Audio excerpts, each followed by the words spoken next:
ஓம் சாந்தி. அவ்யக்த சமிகை 27 ஏப்ரல் 2026.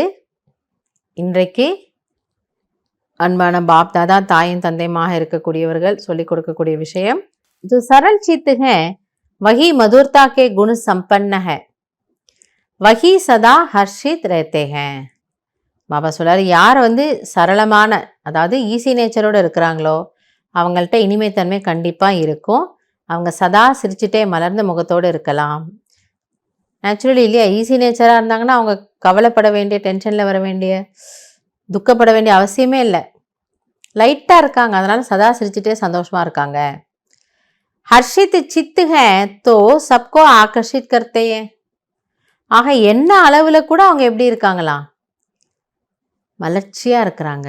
சிந்தனை கூட அவ்வளோ நல்லா சிரேஷ்டமாக சந்தோஷமானதாக இருக்கிறது.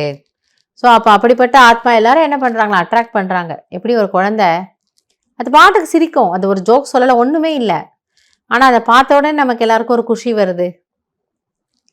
ஈஸி நேச்சர், லேசாக இருக்குது குழந்தை, அதில் ஒரு ஹெவினஸ் இல்லை சங்கல்பத்தில். ஸோ தானாக அது எல்லாரையும் அட்ராக்ட் பண்ணுது. हर्षित का अर्थ ही है अतीन्द्रिय सुख में झूमना. அதுக்கு இன்னொரு மீனிங் பாபா சொல்லி கொடுக்குறாரு.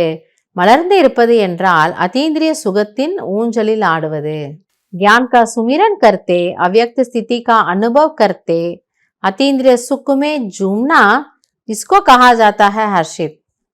ஸோ அந்த அத்தீந்திரிய சுகம் எப்படி ஃபீல் ஆகுதா, அதுக்கு ஏதாவது ஒரு வேலை பண்ணணும் இல்லையா, அதுக்கு ஒரு முயற்சி புருஷார்த்தம் வேணுமே. பாபா என்ன சொல்றாருன்னா, ஞானத்தை சிந்தனை செய்து பாருங்க, அவ்யக்த ஸ்திதியை அனுபவம் பண்ணுங்க, அதீந்திரிய சுகத்தில் இருங்க, அதுதான் மலர்ந்த நிலை. ஞான சிந்தனை, அவ்யக்த ஸ்திதியினுடைய அனுபவம். அப்போ அவ்யக்த ஸ்திதியில் பாபாவோட பேசுகிறோம், பிரம்மா பாபாவோட விசேஷமாக ஃபரிஷ்தா ரூப்பில் என்ன வேணுமோ நம்ம பேசுகிறோம். அப்போ இதுவே உங்களுக்கு அதீந்திரிய சுகமாயிடுது. ஸோ அதனால் ஆத்மா எப்படி இருக்கான், குஷியாக இருக்கு. ஐசா ஜோ ஹர்ஷித் रहता है वही ஆகர்ஷித் करता है.